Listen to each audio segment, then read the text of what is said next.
કપૂરિયા તમે નામ તો સાંભળ્યું જ હશે, તો આજે સાથે બનાવી પણ લઈએ। એકદમ હેલ્ધી નાસ્તો બનીને તૈયાર થાય છે। તો અહીં 1 કપ જેટલા ચોખા લીધા છે, સાથે 1 કપ જેટલી ચણાની દાળ લીધી છે। બધું જ મિક્સરમાં મિક્સ કરી લેવાનું છે અને એકદમ થોડો દરદરો કરકરો લોટ થાય એ રીતે પીસી લેવાનું છે। તમે વધારે ક્વોન્ટિટીમાં દળાવો હોય તો તમે ઘંટીએ પણ દળાવી શકો છો અને 3 થી 4 મહિના સુધી સ્ટોર પણ કરી શકો છો। તો આપણે એકદમ સરસ લોટ દળાઈને રેડી થઈ ગયો છે, જોઈ શકો છો। તો બસ આ રીતનો એકદમ ઝીણો કરકરો થોડો કરકરો લોટ આપણે દળીને તૈયાર કરવાનો છે। તો લોટ આપણો તૈયાર થઈ ગયો છે। હવે આપણે કઢાઈ મૂકીશું। કઢાઈમાં અડધી ચમચી જીરું, અડધી ચમચી જેટલો અજમો એડ કરીશું અને સાથે જ પિંચ જેટલી હિંગ પણ એડ કરી દઈશું। બધું સરસ રીતે મિક્સ કરી લઈશું। અજમો અને જીરું થોડું બ્રાઉન થાય એટલે આદુ મરચાં લસણની પેસ્ટ એડ કરીશું। લસણ ના ખાતા હોય તો સ્કીપ પણ કરી શકો છો। સાથે જ તલ પણ એડ કરીશું। 1 મિનિટ માટે શેકાવા દઈશું। હવે અહીં આપણે ગાજરને છીણી રાખ્યું હતું। તમે તુવેરના દાણા સિઝનમાં મળતા હોય તો તમે એ પણ ક્રશ કરીને એડ કરી શકો છો।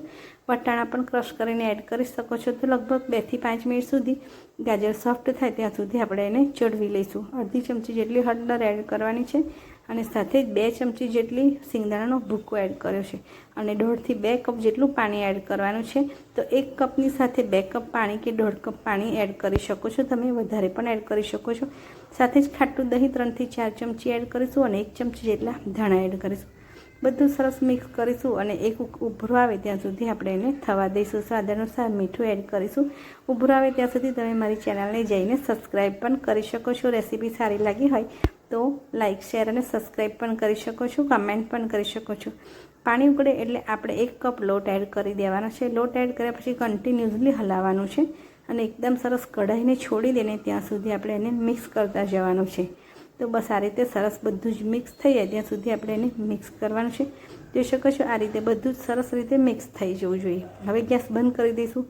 હાથે અડી શકાય ત્યાં એટલું ઠંડુ થવા દેવાનું છે અને પછી આ રીતે હું જે રીતે વાળું છું એ રીતે કે તમને કોઈ પણ શેપમાં ગમતા હોય એ શેપમાં તમે કપૂરિયા વાળી શકો છો। તો સુરતની મોસ્ટ ફેવરેટ ડિશ છે કપૂરિયા, જે લોકો નાસ્તામાં હંમેશા બનાવતા જ હોય છે। તો તમે પણ મારી રેસીપીને એકવાર જરૂરથી ટ્રાય કરજો, બનાવજો, શેર પણ કરજો। તો મળીશું આવી જ રીતે નવા વિડીયો સાથે। તો બધા જ કપૂરિયા વળીને તૈયાર થઈ ગયા છે। એને આપણે ડીશમાં ગોઠવી દઈશું।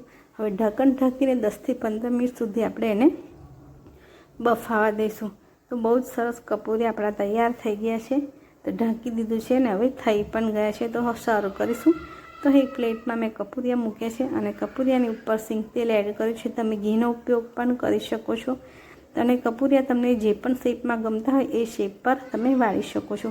તમારી પસંદગી અનુસાર તમે એને લાંબા કે ગોળ જે પણ શેપમાં ગમતા હોય એ રીતે તમે વાળી શકો છો। તો રેસીપી એકવાર જરૂરથી ટ્રાય કરજો।